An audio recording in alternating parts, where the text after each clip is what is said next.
Hello, welcome to the University of Akron. If you're watching this video, chances are you've been assigned to me as an advisor. I'm Dr. Daviso, and I help coordinate the intervention specialist programs.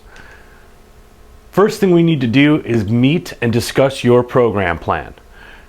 It's a curriculum map for your program. It'll help lay out the classes you'll need for each semester. It helps organize your scheduling. And it's a general agreement between you and the university as to what classes you need to complete in order to get your degree. You'll see the program plan is laid out in 4 phases. Even though it has 4 phases, that doesn't necessarily mean you have to complete phase 1 before phase 2. That's why it's going to be important for us to meet to go over what's going to help you get through the program the quickest and most efficient way possible. So we should meet and sign this plan early. If you need to schedule classes before we meet, just review the information I'm about to go over. Then we can meet later.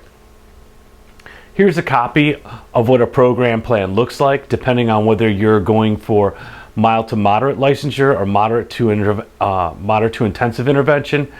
There's a few classes that are different, but this is a general layout. This is the agreement I will sign, as will you, as will our department chair, and it will become part of your permanent file. All right, let's talk about some critical course information just in case you're planning on scheduling before we meet. If you see an F-20 hours next to a class, this indicates that there is a certain amount of field hours required to complete during that semester for that particular class. Although your plan is set up in phases, I want you to make sure there are many prerequisites for classes, and I'll go over the critical ones in a minute. So let's review those so you can avoid problems in the future and keep your education on track. If you're going to be a mild to moderate intervention specialist, whether it's going to be at the grad or undergrad level, excuse me, the first class you need to take is either Introduction to Exceptionalities, or at the graduate level, Individuals with Exceptionalities, Educational and Societal Issues. This is a prerequisite in order to get into the next class, which is 5610-447/547, Individuals with Mild to Moderate Educational Needs, Characteristics and Implications. This class is only offered in the fall and in the spring because there are field hours attached.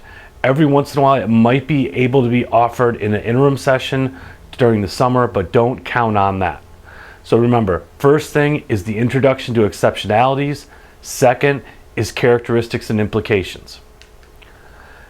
The third class you're looking to take is 5610-451. This is Mild to Moderate Intervention 1.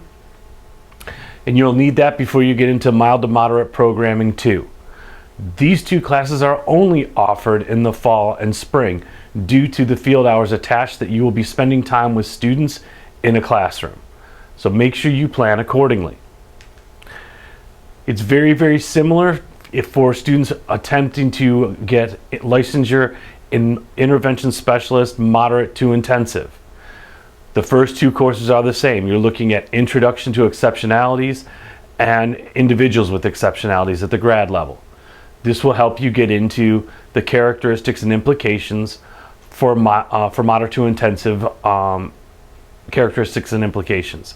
I have this all spelled out on the Springboard site too. It's all highlighted in the order in which you need to take these classes. Same thing for this licensure area. The 3rd and 4th programs focus on Programming 1 and Programming 2, and these are only offered in the fall and spring. So make sure you get this laid out and planned out so it doesn't cost you an extra semester. They're getting to be very, very strict on what they will allow and what they will not allow. So make sure you stay on track.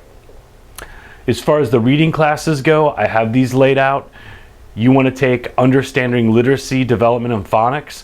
That's your first course. That is located in the first phase. The next 2 classes you can take together is Teaching Multiple Text through Genre and Developmental Reading in the Content area. You need to take all 3 of those before you can take Evaluating Language Literacy. These classes are offered almost every semester, and there is no flexibility in the course prerequisites. I promise you, There have been no exceptions to these prerequisites I've seen in my 10 years at the university. So make sure we get together and plan your semesters out ahead of time. If you have any questions regarding the reading endorsement, at this point you would be talking to Dr. Evangeline Newton or Dr. Oswald. In the future this might change and you'll be talking to Denise Stewart. I'll update this accordingly. Like I said, last semester had a female student, mother of 8, had a 4.0. She volunteered her free time at Children's Hospital 3 times a week. They denied her entrance in the reading courses due to the prerequisite policy. Do not test it. I'm just kidding. It wasn't last semester. It was 2 semesters ago. If you're taking the endorsement at the graduate level, you want to take contemporary issues of literacy, then children's literature in the curriculum, followed by content area literacy and assessment of reading difficulties. You will need to complete 2 additional courses, one of which is the literacy assessment practicum, but you'll have plenty of time to map this out when we make your plan.